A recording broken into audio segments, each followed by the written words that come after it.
Hi, everyone. Can you hear me? Okay, Yes, Madam Chair, we can hear you. Thank you. Welcome, everybody, to the Development Permit Panel on March the 27th. So today, I'm just going to go through some logistics before we get going. I'll first introduce the panel, and I'm Cecilia Asham, General Manager of Community Safety. I'll be chairing today. With me is Elizabeth Ayers, General Manager of Community Services, and Kirk Taylor, the Director of Real Estate Services. And we also have Mr. Wayne Craig and a number of planning staff present to respond to questions. I don't know who has the mic on that we can hear some sounds. So if you're not speaking at the moment, if you don't mind turning your mic off, that would be great. Going on with that, the panel deals with form and character only, so that would be things like parking, access, lighting, architecture, landscaping, etc. The panel does not deal with land use or density that has already been set by council during the rezoning.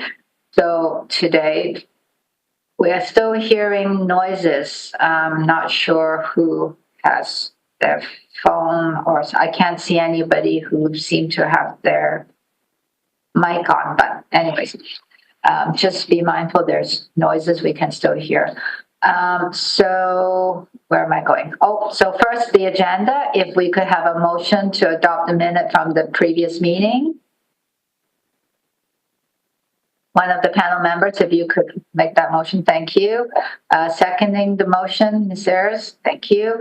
All those in, anything to add or amend in the previous minutes? Hearing none, minutes adopted.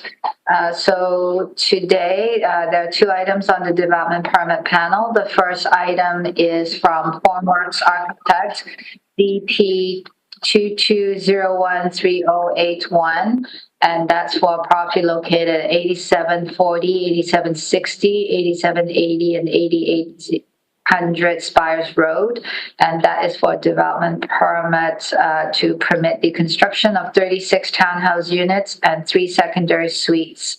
And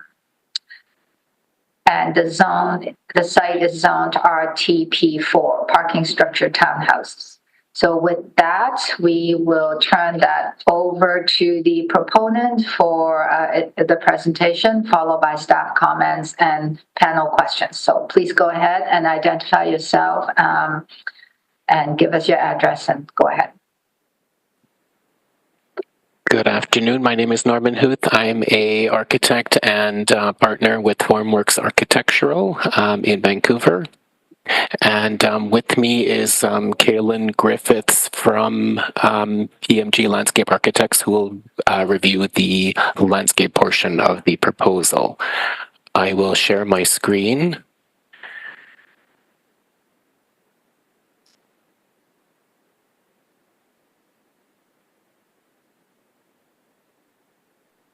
Just confirming you can see my screen?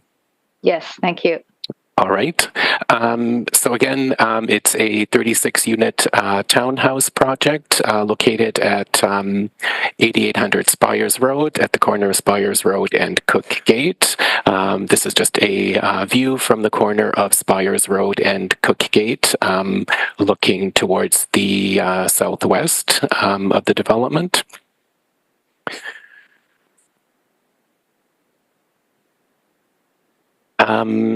So community context is close proximity to the Richmond Center Mall in sub-area B1. It's also in close proximity to shops and services on number 3 Road. Down this portion here, as well as the Brighouse SkyTrain station.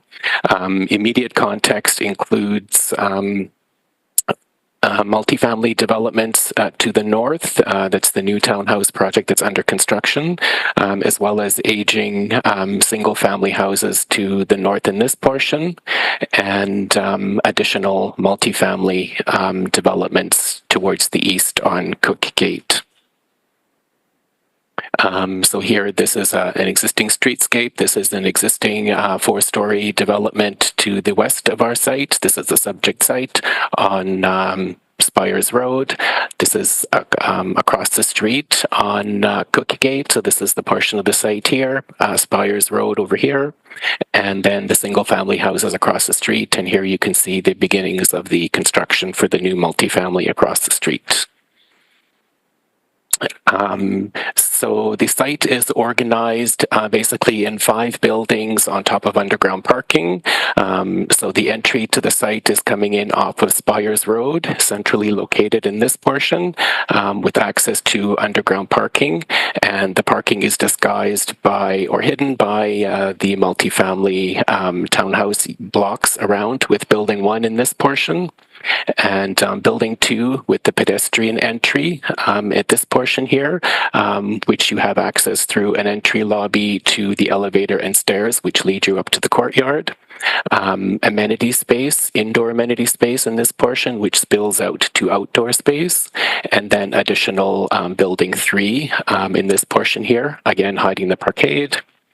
On the courtyard level, so arrival on the courtyard level is through the elevator and stairs, central green area, and then again here's the upper levels of Building 1, 2, 3, and then 4 and 5 are sitting on top of the podium, and they are three levels. So the units are, again, there's 36 units. There are 6 garden level units at grade. They're primarily 2-bedroom units. And we have 4 accessible units that are located in buildings 2 and 3. And then the remainder of the units, there's 33 level townhouses that are on the courtyard level. Townhouse units range from 12 to 1,900 square feet. And the top level of the units are all set back with private outdoor space that's south-facing to take advantage of the natural sunlight. These are just all the building plans. So the interesting feature for the townhouse units are that we have lock-off units. So there's 3 of those located throughout buildings 1 and 2. So they're this portion of the unit here, and those units range from 317 to 388 square feet. Again, Building 2 with the entry lobby and access to the elevators, which takes you up to the upper levels, and again, another one of the lock-off units. And then this is Building 3, so these are the accessible units over here with direct access from parking. I will jump to the streetscape elevation. So this is the elevation along Spires Road, looking south. This is the existing 4-story townhouse building to the west. The architectural character of the development is very much in keeping with what's called the Spires 1 development to the west, which was also done by our office. So it was Spires 2 is initially conceived of as a continuation of Spires 1 as the next phase, but it takes a slightly more contemporary approach in terms of the materiality and color choices. So it's much more monochromatic. The images here are a little darker, but you'll see in the renderings that it's off-white colors punctuated with charcoal gray, and the massing is very much a tripartite arrangement with a strong base with brick and siding, and then the body with articulated bay elements with detailed windows and wood trims around gables, and then a recessed upper level that is meant to recede. This is the primary parking entry. This is the entire entry court, and we've identified a sort of a signature birdhouse or playhouse sort of entry feature for the site. This is the main pedestrian entry into the lobby space, which provides access up to the courtyard level, and then amenity space in this portion. These are just more detailed building elevations that you can see some of the articulation and what we think is a fine level of detail that's been applied to the articulation of the facades. Building 2 with the entry portion, and here you can see the playhouse, birdhouse inspiration structure that will really be a dominant feature for the development. Material palette includes fiberglass shingles and painted fiber cement siding in varying profiles and varying colors, as well as an accent of an entry door color. And this is the brick elements around the base of the building. Here's just a shot of the actual color board with the materials and samples. And some renderings. So the view on the left is from the Cook Gate, basically heading north. So towards the left in this portion here is the east-west right-of-way and pathway that connects to the adjoining site. This portion here, and here's an entry shot of the project with the pedestrian entry coming in here, some amenity space here, and amenity space up in the courtyard with the playhouse, birdhouse entry feature. Here you can see the monochromatic color scheme, which is meant to be very, very quiet and very elegant. Just some views of the general massing of the development. So you can clearly see the 5 buildings and really disguising the parkade down below. Just additional shots of the massing model.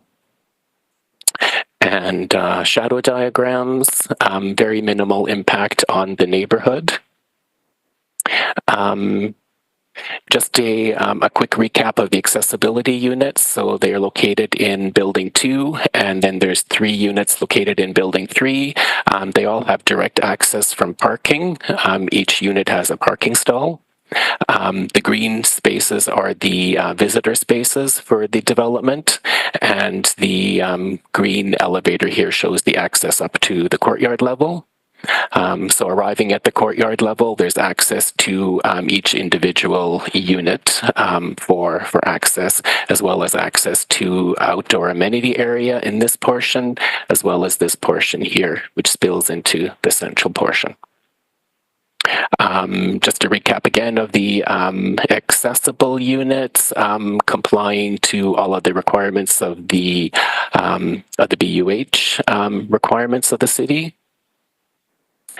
In terms of sustainability, we do have a sustainable site and building design where the orientation of the units and the configuration of the building takes into account the solar access and having through units allowing for ventilation, natural ventilation through the units. And garbage and recycling provisions, water management for the site, and again, we are close to public transportation and SkyTrain station for green mobility. And then I'll turn it over to Kaylin just to review the landscaping. And Kaylin, if you just let me know when you want me to move on to the next slide. Thank you kindly. Thank you, Norman. Yes. Kaylin Griffiths, PMG Landscape Architects. I think what's sort of unique to add to Norman's presentation from the landscape point of view is taking a page from Spires 1. We've retained a number of important trees across this site, and I think the most important are actually the 2 that are shown on the top corner of Cook Gate here and Spires Road, northeast. These are 2 fairly substantial coniferous trees, or needle-bearing trees, I guess I would say. They're not perhaps perfectly coniferous, but in any case, they're large evergreens on the corner, and they're in a nice adjacency to the indoor amenity. and a nice, form the gate part of Cook Gate, shall we say. It's a strong vertical element that that helps anchor that corner. As you work your way towards the main pedestrian entry to the west of this, we've interspersed new proposed trees. They're a little more modest. They are deciduous trees, but again, it's to draw the eye towards that pedestrian entry. At the pedestrian entry, we've placed bicycle parking, temporary bicycle parking, in the shade of yet another retained tree, and this one's a larger deciduous. And similar to Spires 1, this is kind of another anchor point. It does the work of preserving some of the neighborhood character, and certainly from the landscape point of view, but also to sort of, again, mark our main entries. So we do a little bit of a screening function here with this retained and bolstered landscape element between the pedestrian entry and the vehicle entry. And then if we were to, what we wished to do was to further kind of develop the ecological function of this retained tree. And you'll see that we've placed birdhouses on all four corners and really tried to embed, more ecological function, but also, a little whimsy into what we feel is like a very thorough concept coming from our architect with our sort of playhouse, birdhouse, and actual birdhouses around an important tree to us. The vehicle entry is marked with special paving. So we have concrete unit pavers here to sort of soften that otherwise fairly broad expanse of paving. And we feel that light touch also enhances the street presence of this project. Similarly, you sort of march along towards the west. Again, we're marking each unit, each entry as best we can with a distinct tree, a distinct gateway, and so each of these green elements is marking a main entry here.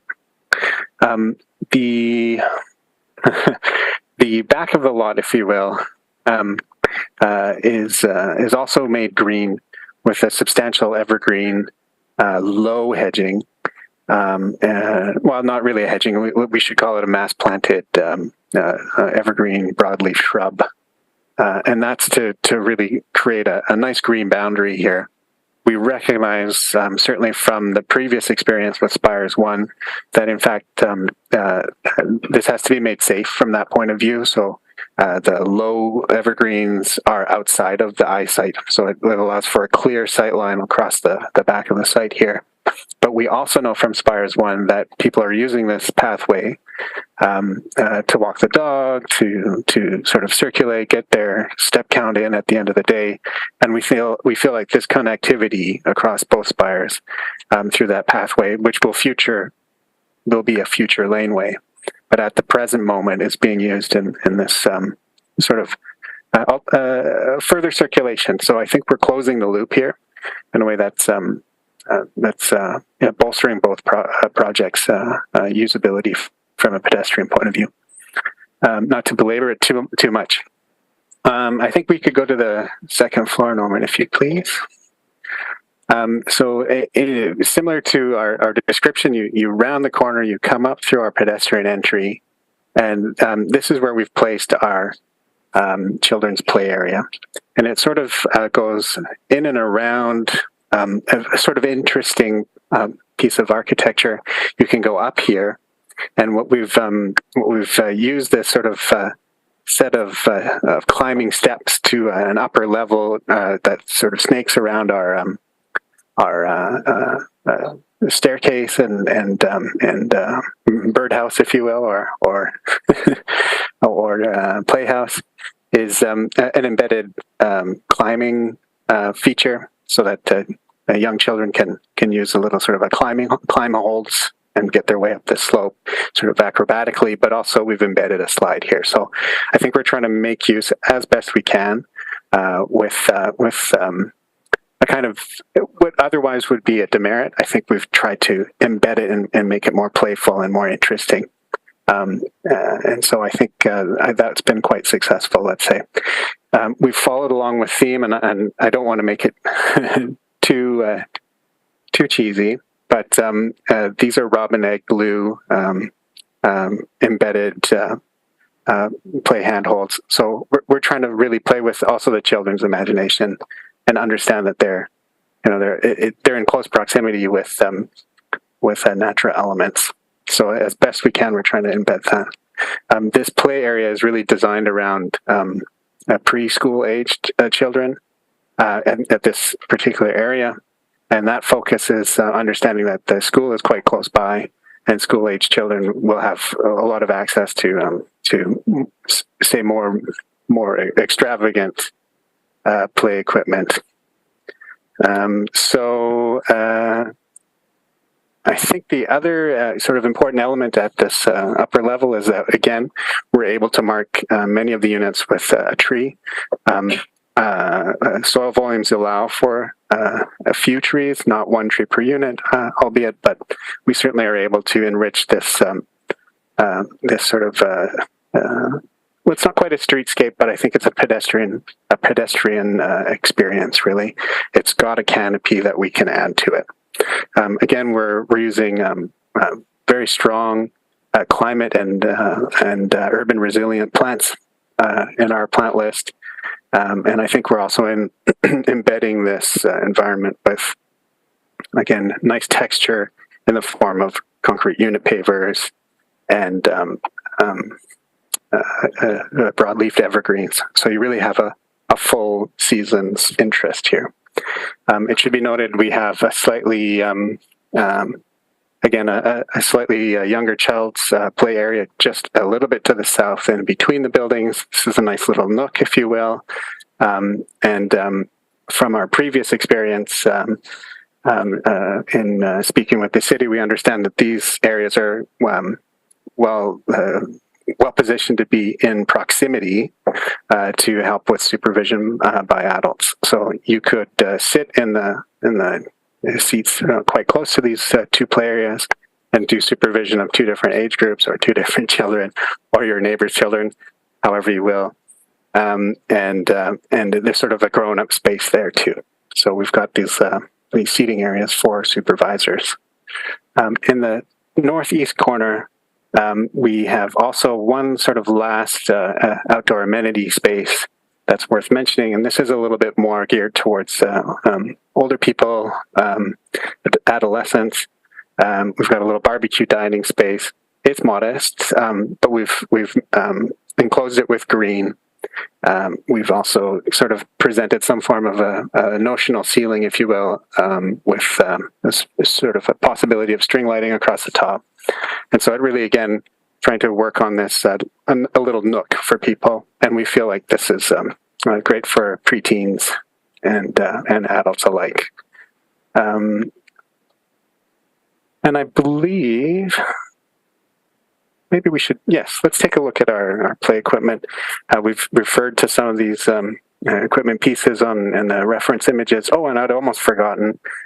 We do have an outdoor foosball table, again, sort of trying to appeal to those older children and young adults. So I think we're really trying to broaden the scope of the outdoor amenity as best we can.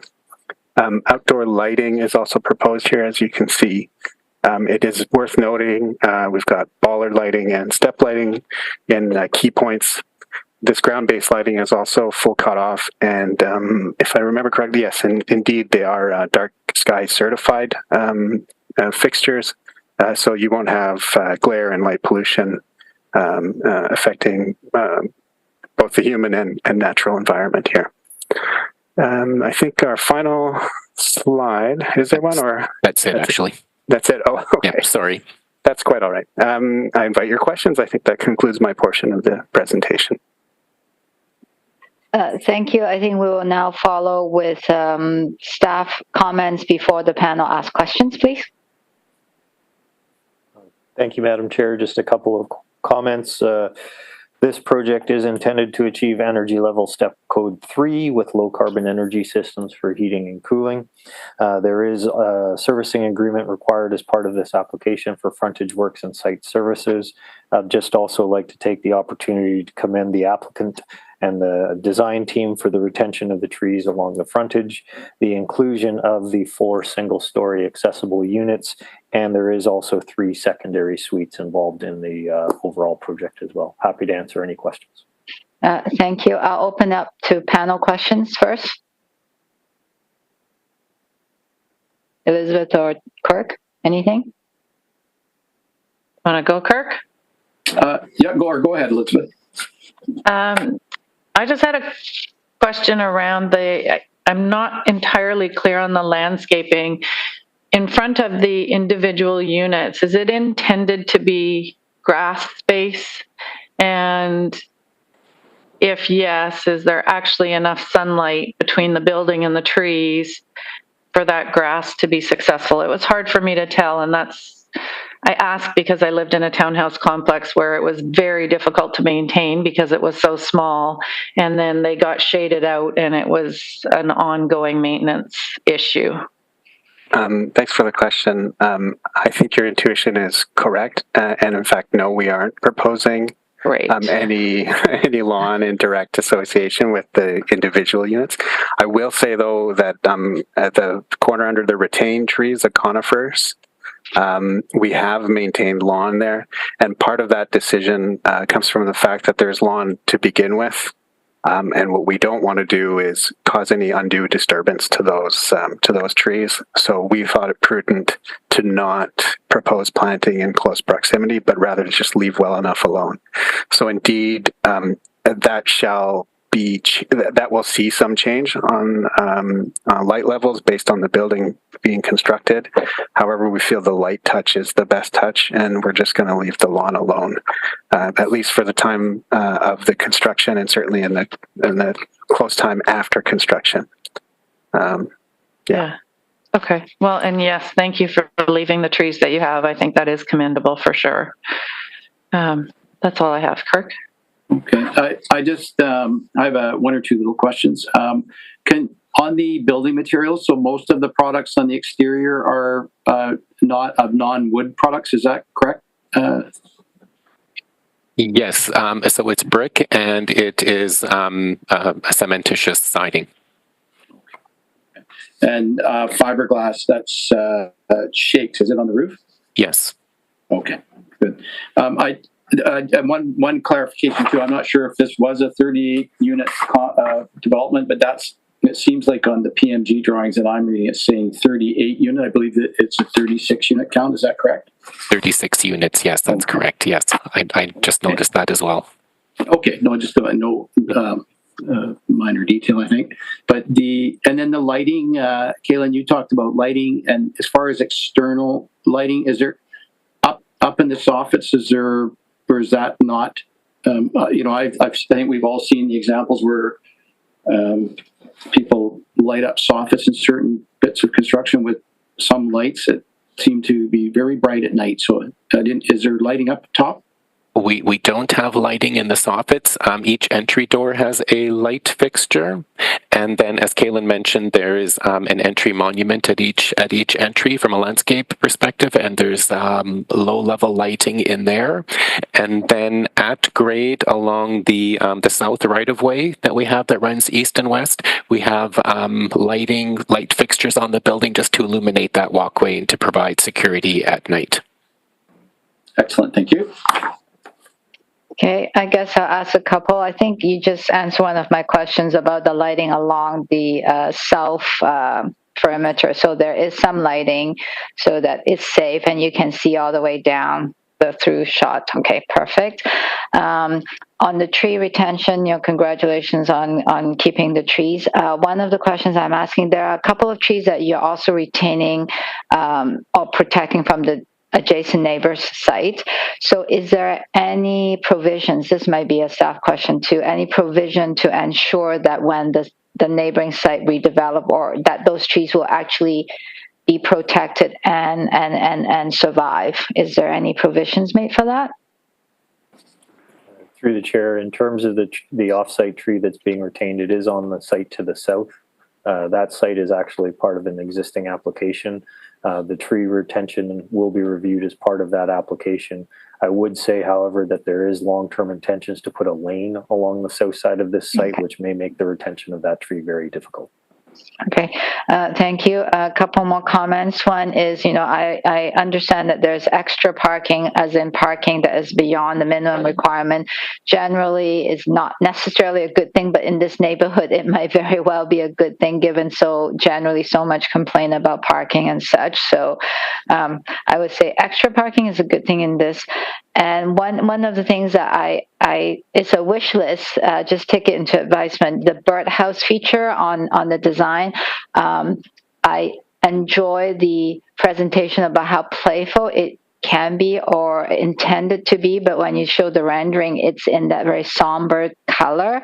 So while it's very elegant, I encourage you folks to look into maybe highlighting it to be more playful color if that's the intention. That's not a deal breaker, but just a thought, given that you're going to the if the distance of having robin egg color stones, climbing stones, and then you have this gray tower that you are arriving to. So that's just the child in me coming up and the urban designer in me coming out. So take that into advisement.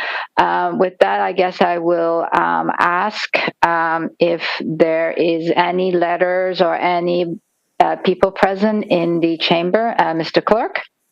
Thank you, Madam Chair. There are no correspondence received, and there is no one registered to speak on this item. Thank you. So I guess I'll start off the panel deliberation. I think this is a very well-designed project, very well considered, and matches well with the existing context. And also, I appreciate having both the accessible suites and the lock-off suites, which hopefully will help with the affordability side of things. So, well done. If anybody else wants to jump in with any comments, please do so. No further comments from me. Okay. Seeing that there's a positive recommendation from staff, so I think this one can move forward. And if I could have somebody move the recommendation, seconded, I'll consider it moved and seconded. All those in favor? Thank you. It's carried then. And so this item will be coming to council at a future date, and you can work with staff on that date. Wonderful. Thank you. All right. So, bye. While we have the next item set up, item 2, I'll read out the development. The development permit application is 22-021165, and the applicant is 0853803 BC Limited and 1121648 BC Limited, and the property is located at 6571 and 6591 number 1 road. And I think Eric Law might be the presenter. So if that's the case, if the presenter could introduce himself and provide the address and start the presentation, when you're ready. Right. Thank you. Good afternoon. My name is Eric Law. I'm the architect for this project, and actually for this project we have presented this project before in the January DP panel already. The design was based. There was a comment that we have to raise the row to match the number 1 row. That's why we have to come back again for this DP panel. At the time, the design was according to the Nova. The Terra Nova sub-area requirement that we have to lower the row to according to that guideline. But at that time, it was the DP panel considered that now because of the climate change and because of the worry about the flooding, that's why we have to we are suggested to raise the row to match the number 1 row elevations. So that's why, and For that reason, then I'm going to, because this project has been presented before, I believe the panel knows about it. So I will be brief for this presentation. So let's start with the context. Just a reminder that this area is basically surrounded by townhouse on the west and the north, and then to the east to the east are single family house. To the south is also townhouse next door. So basically, this site is 6591 and 716571, two lots together, and then it's surrounded by townhouse, and the next door is a single family house. So in the context, it's basically a residential neighborhood context. So the concept is basically we will provide a vehicle access directly from the number 1 row with a T. The reason we put it there is so that in the future we can facilitate the access development for the next door neighbor at 6551 in the north.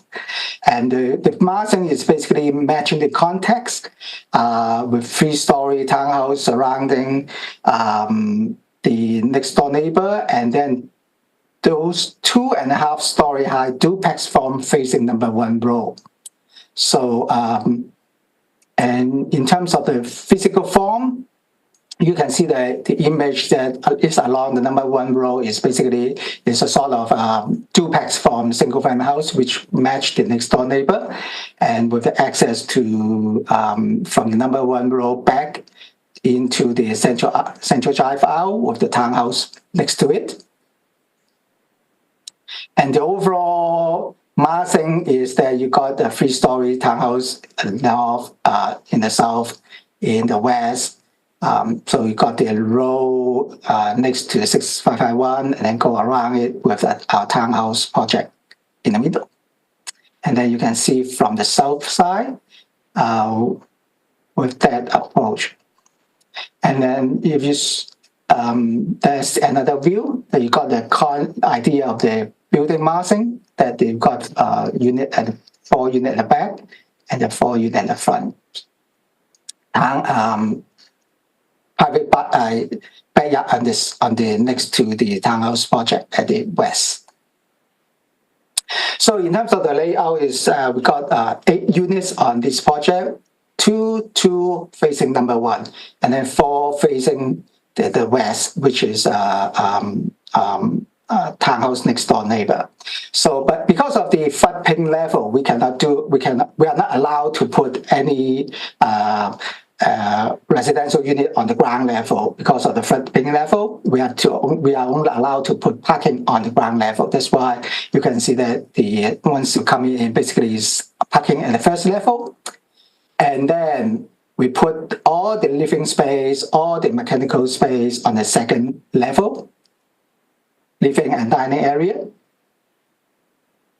And then on the third level is bedroom. We have 1 convertible unit at the end, which allows, there will be a future elevator. We allow for a future shaft in the future that allow for future elevator for that convertible unit, so that disabled people can make use of that unit at the back here. So that's the roof. Basically, the roof form and is a pitch roof form, which is the same to be consistent with the residential context with the surrounding townhouses as well as the single-family houses. So in terms of the elevation, as you can see, is from the number 1 row. You can see there is sort of a duplex form, single-family house. That tile look.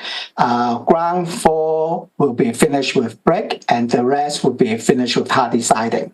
And the asphalt shingle on the roof, which is basically the material, the color, those style of appearance will match the surrounding, give you more of a single-family house or a duplex type of feeling, which is consistent to the context here. And as more elevation along the drive aisle and at the back and along the side here. And the material, you can see that those are the color sample and hardy sample and the brick at the back. And that will be the architectural side. So I will ask our landscape architect, Denisa, to talk about the landscape feature of this design. Thank you, Eric. My name is Denisa Dimitrova, PMG Landscape Architect. This project has been designed to provide each unit with a private yard with shade tree, open lawn area, which can be used for a picnic or other activities of the owner. Streetscape have been improved with low aluminum transparent fence, and privacy from the neighboring has been created with 6 feet wood fence along south and west property line, and 4 feet wood fence at north property line, where we're proposing small retaining wall. Play area have been proposed at the southeast side of the site. Play equipment provide different play opportunities. It's sliding, climbing, socializing, and motor skills. It's the chosen play equipment is slide. We are providing a bench for caregivers or just for the owner to relax. And bike ride for 2 bikes have been proposed between building B and C, where the maintenance access to the yards and garages for those units. Permeable pavers. We are proposing for all visitor parking spots and for all 3 ends of the driveway. So this is an overview for this project, and I'm open for questions and comments. Thank you. I'll open it up to staff comments prior to the panel asking questions. And I apologize, I forgot to mention that there is a variance on this application to reduce the minimum required width on the major arterial road from 50 meters to 40.2 meters. And the development is to permit the construction of 8 townhouses on this site zoned RTL4. Please go ahead, Mr. Craig. Thank you, Madam Chair. We do believe the revised proposal in front of the panel today does respond to the previous referral back to staff from the panel. Site grade has been increased to create positive drainage flow back towards number 1 road. In terms of additional comments, the variance is a technical variance based on the land assembly size. This was considered through the rezoning process. There is a servicing agreement for frontage works and site services. The project will achieve energy step code level 3 with low carbon energy systems for heating and cooling within each unit. And there is also a 1 convertible unit included in the proposal. Happy to answer any questions. Thank you. I'll open it up to the panel first. Kirk or Elizabeth? Go ahead, Kirk. I just have one, just so for me to better understand. So 6551 number 1 road is not included in the application, but there is an SRW on that property.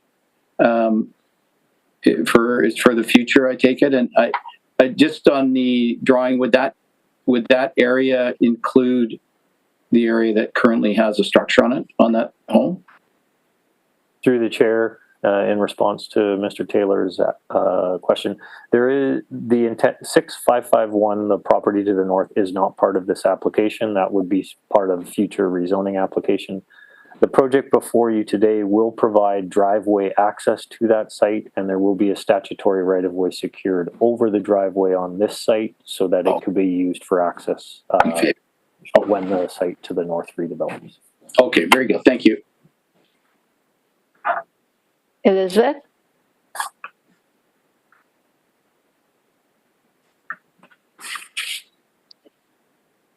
Sorry, my binder with all the images is falling. My apologies. You can just make up a question now that you don't have the drawings. Yeah, no, I have the drawings, but so I have a same question as I had for the last proposal. It's hard for me to tell the dimensions of these lawns and appreciate that there's big, beautiful trees on them. Are these lawns actually going to be able to be viable and maintainable for the future owners? Oh, so the lawn areas, it's not that small, and it's the sun will expose. I mean, will reach the lawn areas, even with proposed trees. Okay. So yeah, that my answer is yes. Okay, and then I'm just looking the playground area or the amenity area. Yeah. It says fiber safety surface. Can you, if you described it earlier, I missed it. Could you just confirm? No, yes, it's a fiber. It's a wood chip. So it's typical for playgrounds on grade to use that safety surface for play equipment. And did you consider any others? It's just that kids tend to throw it all over. It could be, but it's very small play area. And familiar not many kids will play. Yes, that will be some outside, but it could be replaced with rubber. But for now, we're proposing fiber. Yeah. Okay. Well, maybe think about it. My experience is we had to dig out the fiber, the little chips, and put in fiber. Agree. So, food for thought. Yes. Kirk, I'll leave it with you. Okay. Thank you. Yeah. Kirk, do you have another question? No, I was just looking at the previous referral was on the grade, and then you've raised the grade of the actual, like the slab of the townhomes as well, or was that part of that recommendation? Okay. Okay. Okay, thank you. So with that, I have one question and one comment. I don't remember hearing about the lighting in this one, so can somebody just quickly talk about the lighting on this one, whether it's Eric or whoever wants to answer? Oh, I think Eric Eric is still there. Frozen? So we're from landscape. We are not providing. All lighting will be attached on the building facade. Okay. Yes, and it will be. If you see, we are showing on the landscape plan as well. It's we have the locations. It's almost everywhere around the building. So there's no gateway light like for the little walkways? No. Okay. No. Yeah, right. We have a street light along the street and at the back. Always because it's in the driveway. Yes, the back. Okay, that's fine. The comment is unlike the last townhouse development. This one has deliberately have two separate, smaller, almost duplex-like massing along the street, and the facade look exactly the same. So this is one that, take into advisement, perhaps could do a little bit more articulation so that it has more of a, that the two buildings look a little different. So maybe the top gable or something like that can be different, a slight color change or something like that. So that's, again, something to take into consideration. It's not a deal breaker. I appreciate that, the architect and the client took to heart the panel's comments from last time to have the water flow not from the street into the site. So this will save your future owners a lot of pain and suffering. So on that, I would ask Mr. Clerk, is there any public in the chamber or letters for this application? Thank you, Madam Chair. There are no correspondence received, and there's no one in chambers to speak on this item. Okay. With that, I guess we'll go into panel deliberation. Does anybody want to jump in?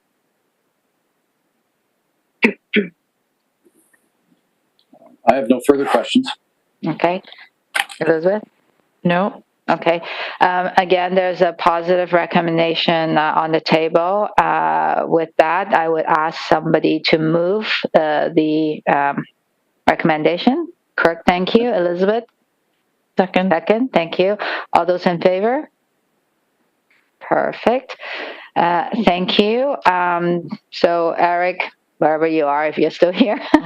Gone, yeah. So, Denisa, you can let Eric know he made it through this time. Well, thank you so much. Or scare him and say we've changed our mind again. Yes. Oh, yeah. Thank you. Okay. Thank you. And so, any new business, Mr. Craig? No new business, Madam Chair. However, there are no items for the next scheduled meeting on April 10th. That meeting can be canceled. Okay, so if I could have a motion to cancel the next meeting? Okay, all those in favor? Yes. And then if I could have somebody move adjournment at this point? Thank you. Meeting adjourned. Thanks, Wayne. Thank you. See you guys. Bye.